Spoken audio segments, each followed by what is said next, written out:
ये tiger reserve विकास के पथ पर बढ़ता कदम है। टूरिज्म सेक्टर में चंबल नई कहानी लिखेगा। प्रधानमंत्री नरेंद्र मोदी ने चीता प्रोजेक्ट चलाकर प्रदेश के विकास के लिए कदम बढ़ाए थे। चीता प्रोजेक्ट देश के इकोसिस्टम को विकसित करने का संकल्प था। अब उनकी दूसरी पीढ़ी के चीतों को छोड़ा जा रहा है। अद्भुत है माधव टाइगर रिजर्व।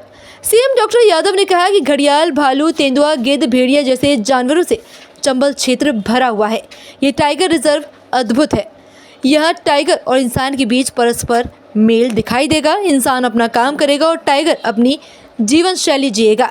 मुझे इस बात की खुशी है कि दुनिया में सबसे ज़्यादा टाइगर हमारे देश में है और देश में सबसे ज़्यादा टाइगर किसी राज्य में है तो वो है मध्य प्रदेश। टाइगर के मामले में चंबल क्षेत्र पिछड़ा हुआ था, लेकिन अब एक नई पहचान बना रहा है।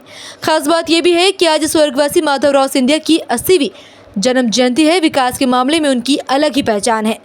रेल और वन्य जीवों के साथ साथ उन्होंने कई क्षेत्रों में काम किया है। आज ये एक तरह से न केवल टाइगर का छोड़ा जाना बल्कि ये विकास के लिए बढ़ते कदम है, जिसके माध्यम से टूरिज्म के सेक्टर में चंबल एक नई कहानी लिखेगा। आपको सबको जानकारी है, यशस्वी प्रधानमंत्री ने यहाँ चीता अभयारण्य की शुरुआत करके इस क्षेत्र के लिए अपने कदम बढ़ाए थे और आशीर्वाद दिया था। चीता अभयारण्य एशिया का ये पहला एक तरह से ये इकोसिस्टम का एक बहुत बड़ा अलग प्रकार का संकल्प था, जिसमें दूसरी पीढ़ी के चीता अब हमारे जंगल में छोड़े जा गए।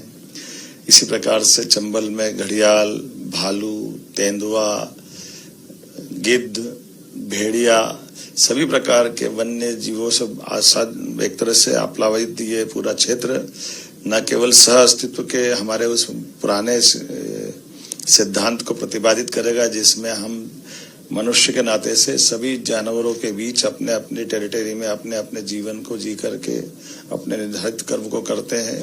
ये वाकई अद्भुत है। ये कोई पार्क, कोई चिड़ियाघर नहीं है जहाँ जानवर अपने एक अलग प्रकार से रखे जाते हैं। यहाँ सब कुछ खुला है। मनुष्य भी अपने कामकाज करेगा, टाइगर की अपनी जिंदगी भी उसी प्रकार से रहेगी और ये सहज सुगम में सभी को देखा भी जा सकेगा। कई सारे लोगों को आज भी ये आश्चर्य लगता है कि ऐसा होता कैसे है। आमतौर पर जैसे ही टाइगर या ऐसे बड़े नाम सुनते हैं तो आदमी को सिहरन आ जाती है, डर जाता है, लेकिन यहाँ बहुत कॉमन बात है। मुझे इस बात की प्रसन्नता कि दुनिया के अंदर सबसे ज्यादा टाइगर कहीं है तो हमारे अपने देश के अंदर है, और देश के अंदर सबसे ज्यादा टाइगर किसी राज्य में है तो वो मध्य प्रदेश है। और मध्य प्रदेश में भी हमारा अब कौन सा क्षेत्र बचा है? हमारा चंबल का क्षेत्र थोड़ा सा बचा था। अब चंबल भी टाइगर अभयारण्य के माध्यम से एक बड़ी पहचान बना रहा है। मेरी अपनी ओर से बधाई।